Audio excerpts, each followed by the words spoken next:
নমস্কার,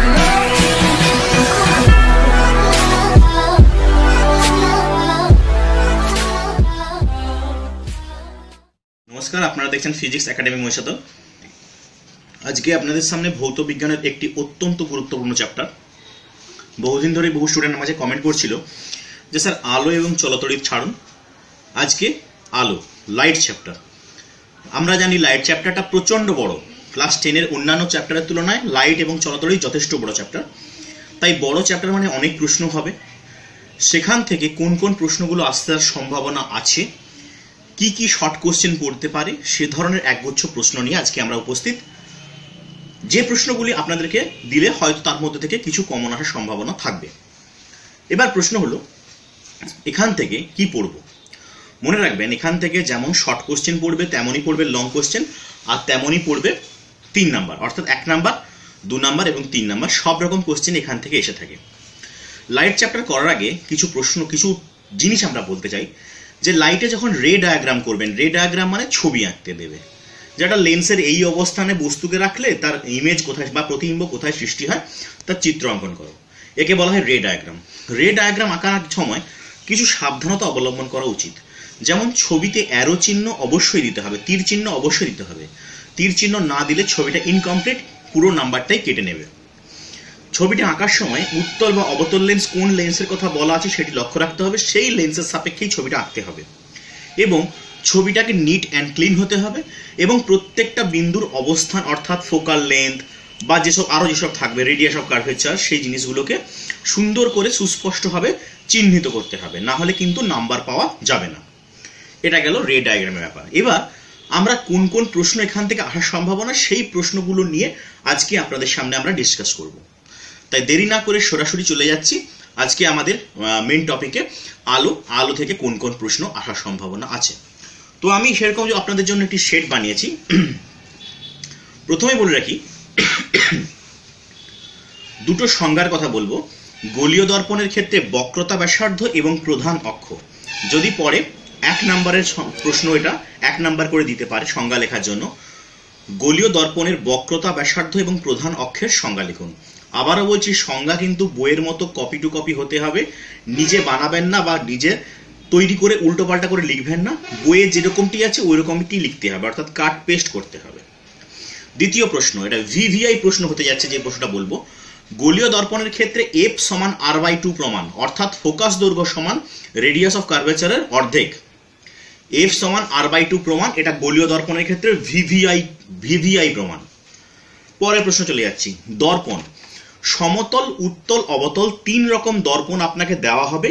কিভাবে শনাক্ত করবেন কোনটি কোন দর্পণ?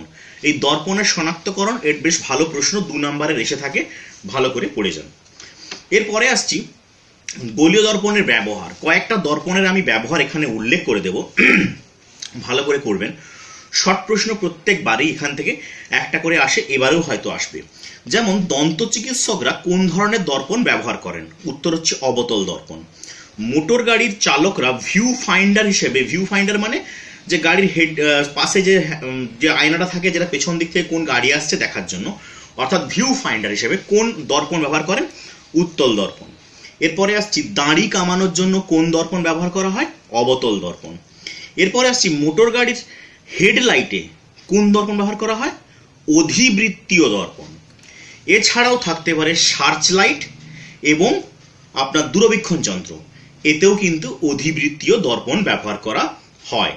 তো যে প্রশ্নগুলো বললাম খাতায় তুলুন, পজ করে করে তুলুন, কারণ এই সমস্ত প্রশ্ন এইখান থেকে বেসিক্যালি এই প্রশ্নগুলোর মধ্যে ঘুরিয়ে ফিরে থাকে। তাই এই সমস্ত প্রশ্নগুলোকে খাতায় পজ করে করে তুলুন এবং আপনারা এর উত্তর পেয়ে যাবেন, এখান থেকে আশা করি পেয়ে যাবেন।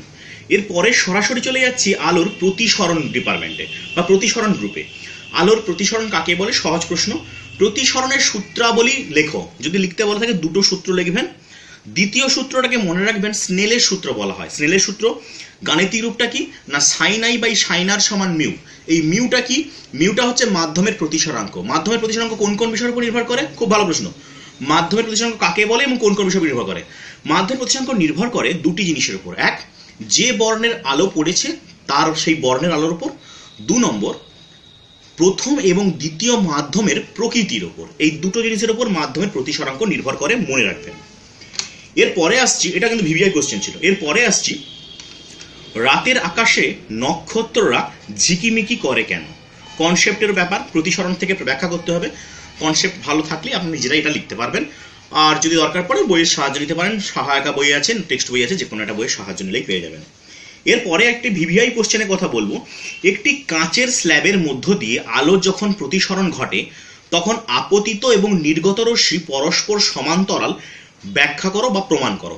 ভিভিআই এবছরের ক্ষেত্রে এটা অত্যন্ত গুরুত্বপূর্ণ প্রশ্ন, ভালো করে ছবি এঁকে প্রমাণ করবেন। 3 নম্বরের প্রমাণ পড়তে পারে ভিভিআই, কিন্তু বলে রাখলাম খুব ভিভিআই। এরপরে বলবো প্রিজমের ক্ষেত্রে ন্যূনতম চ্যুতিকোণের রাশিমালা delta equals two I1 plus I2 minus A, এই সমীকরণটা কিন্তু প্রমাণের সাহায্যে দিতে পারে। এটা প্রমাণটা একটু লেন্দি আছে, কিন্তু দেখে যাবেন। কিন্তু ছবি এঁকে প্রমাণটা করলে আমার মনে হয় না খুব বিশাল কঠিন হবে। হ্যাঁ, মাধ্যমিকের স্টুডেন্টের অনেকের পক্ষে হয়তো একটু ডিফিকাল্ট হয় এটা, বাট ছবি এঁকে একটু বুঝে প্রমাণটা করবেন, দেখবেন খুব একটা বেশি কঠিন নয়, এটা করে যাবেন। এখান থেকে ছোট ছোট অঙ্ক দিতে পারে। এরপরে আসছি, সরু বা পাতলা লেন্স কি? সংজ্ঞা 1 নম্বরে পড়তে পারে। একইভাবে আরেকটি সংজ্ঞার কথা বলবো, লেন্সের আলোক কেন্দ্র কি? ভিভিআই কোশ্চেন, ভালো করে দেখে যাবেন। এরপরে আসছে আবার একটি কনসেপচুয়াল প্রশ্ন, এটা আপনি ভালো করে দেখবেন। উত্তল লেন্সকে অভিসারী এবং অবতল লেন্সকে অপসারী বলে, এটা আমরা জানি, বাট কেন বলা হয় ব্যাখ্যা করতে দিতে পারে, ভালো করে দেখে যান। এরপরে সরাসরি চলে যাচ্ছি রে ডায়াগ্রাম, যেটা প্রথমেই বলেছিলাম রে ডায়াগ্রাম। 3টে রে ডায়াগ্রামের কথা বলবো। প্রথমত, উত্তল লেন্সের বস্তু লেন্স থেকে 2f অপেক্ষা বেশি দূরত্বে অবস্থিত হলে রশ্মিচিত্র অঙ্কন করো। 2 নম্বরে, বস্তু যদি f এবং 2f এর মধ্যে অবস্থান করে তার ক্ষেত্রে রশ্মিচিত্র। 3 নম্বর, বস্তু ফোকাসে থাকলে তার ক্ষেত্রে রশ্মিচিত্র। এই 3টে রশ্মিচিত্র ভালো করে প্র্যাকটিস করুন। এরপরে আবার একটি সংজ্ঞার কথা বলবো, যেটি খুব সহজ। রৈখিক বিবর্ধন কাকে বলে? 1 নম্বরে প্রশ্ন পড়তে পারে, রৈখিক বিবর্ধন কাকে বলে। এরপরে একটি ভিভিআই কোশ্চেন, আবার বলছি যেগুলো ভিভিআই কোশ্চেন বলছি সেগুলোকে মার্কিং করুন ভিভিআই বলে, এগুলো ইম্পর্টেন্ট পড়বে। এই কোশ্চেনটা যেটা বলতে যাচ্ছে এটাও ভিভিআই। প্রশ্নটা হলো, বিবর্ধক কাচ হিসেবে উত্তল লেন্সের ব্যবহার চিত্রসহ আলোচনা করো। বিবর্ধক কাচ হিসেবে উত্তল লেন্সের ব্যবহার চিত্রসহ আলোচনা করো। ভিভিআই কোশ্চেন, আপনারা খাতায় ভিভিআই বলেই তুলবেন, তুলে মার্কিং করে পরীক্ষা ভালো করে প্র্যাকটিস করুন। এর পরেও একটা যে প্রশ্নটা বলবো এটাও VVI question, short question basically এসে থাকে। দীর্ঘদৃষ্টি কি, স্বল্প দৃষ্টি কি, এবং এই দীর্ঘদৃষ্টির জন্য এবং স্বল্প দৃষ্টির জন্য কোন ধরনের লেন্সযুক্ত চশমা ব্যবহার করা উচিত? আমি শর্ট কোশ্চেন অ্যান্সারটাই বলে দিচ্ছি। দীর্ঘদৃষ্টি যাদের আছে তারা উত্তল লেন্স ব্যবহার করে, যারা ক্ষীণ দৃষ্টি আছে তারা অবতল লেন্স ব্যবহার করে। এটা মাথায় রাখবেন, শর্ট প্রশ্ন প্রচুর পড়ে, এবং দীর্ঘদৃষ্টি এবং স্বল্প দৃষ্টি কি সেটাও প্রচুর পড়ে। এরপরে 1 নম্বরের আরেকটি সংজ্ঞার কথা বলবো, আলোর বিচ্ছুরণ কি? খুব সুন্দর প্রশ্ন। আলোর বিচ্ছুরণ 1 লাইনের সংজ্ঞা, খুব সুন্দর করে সংজ্ঞাটাকে লিখবেন, বইয়ে যেমনটি দেওয়া আছে তেমনটি লিখবেন। এরপরে আসছি, রঙিন কাচচূর্ণকে সাদা দেখায় কেন? এটাও কনসেপ্টের প্রশ্ন, ওই একইভাবে বিচ্ছুরণ দিয়ে ব্যাখ্যা করতে হবে। এরপরে একটা ভিভিআই কোশ্চেন, শর্ট প্রশ্ন, লাল ফুল অন্ধকার ঘরে তার উপর যদি সবুজ বা নীল আলো ফেলা যায় তাহলে ফুলটির বর্ণ কি হবে? কালো হবে জানি আমরা, কিন্তু এটা এই ধরনের প্রশ্ন কিন্তু প্রত্যেক বারটি এসে থাকে, এবং খুব কনসেপ্ট ইজি থাকলে, কনসেপ্ট ক্লিয়ার থাকলে আরামসে এটা আমরা পারবো।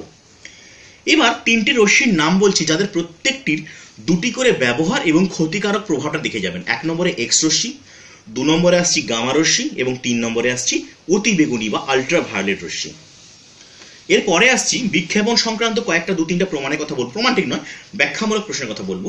চাঁদের আকাশ কালো কেন? পরের প্রশ্ন, সূর্যোদয় এবং সূর্যাস্তের পর সময় আকাশকে লাল দেখায় কেন? এবং বিপদ সংকেত হিসেবে আমরা লাল আলো ব্যবহার করি কেন? এছাড়া আরেকটি কথা বলবো, আলোর বিক্ষেপণ কি? এই আলোর বিক্ষেপণ সূত্রটা আপনারা জানেন যে আবিষ্কার করেছিল, তার নাম র্যালিস ক্রাইটেরিয়া ল বলা হয়। সূত্রটা কি? I proportional to 1/λ⁴, অর্থাৎ আলোর তরঙ্গ দৈর্ঘ্যের চতুর্থ ঘাতের সঙ্গে ইন্টেন্সিটিটা সমানুপাতিক।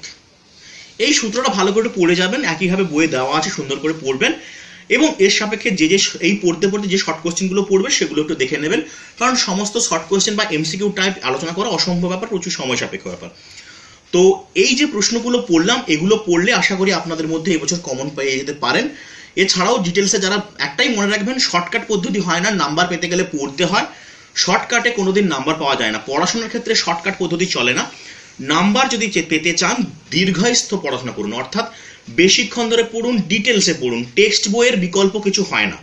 টেক্সট বইটা ভালো করে পড়ুন, এরপরে কোশ্চেন অ্যান্সার বা অন্যান্য সহায়িকা বা বলুন বা অন্যান্য যাই বলুন না, টেস্ট পেপার বলুন যাই বলুন, সেটা সহায়তা করুন, মানে প্র্যাকটিস করুন। কিন্তু বারবার করে বলছি টেক্সট বই টেক্সট বই টেক্সট বই। টেক্সট বইয়ের মাধ্যমিকের নাম্বার পেতে গেলে টেক্সট বইয়ের বিকল্প কিছুই নেই। টেক্সট বই অবশ্যই ভালো করে পড়বেন। এখনো যারা লাইক এবং সাবস্ক্রাইব করেনি তাদের উদ্দেশ্যে বলছি, লাইক এবং সাবস্ক্রাইব বাটনটি টিপুন, যাতে পরবর্তী ভিডিওটা সরাসরি আপনার কাছে পৌঁছে যায়। আর একটা লাইক অন্তত আমাদেরকে দিয়ে রাখুন। আপনাদের জন্য প্রত্যেক দিন আমরা ভিডিও বানাচ্ছি। ইতিহাস, ভূগোল, জীবনবিজ্ঞান, ভৌতবিজ্ঞান, বাংলা, ইংরাজি সমস্ত 7টা সাবজেক্টেরই আমরা ভিডিও বানাচ্ছি, রয়েছে অঙ্ক। তো একটা অন্তত লাইক দিয়ে রাখুন, যাতে পরবর্তী ভিডিওগুলো বানাতে আজকে আমাদের আরও এন্থু জাগায়। দেখা হবে পরবর্তী ভিডিওতে। পড়তে থাকুন, ভালো করে প্রিপারেশন নিন, ভালো থাকুন। ততক্ষণের জন্য ধন্যবাদ।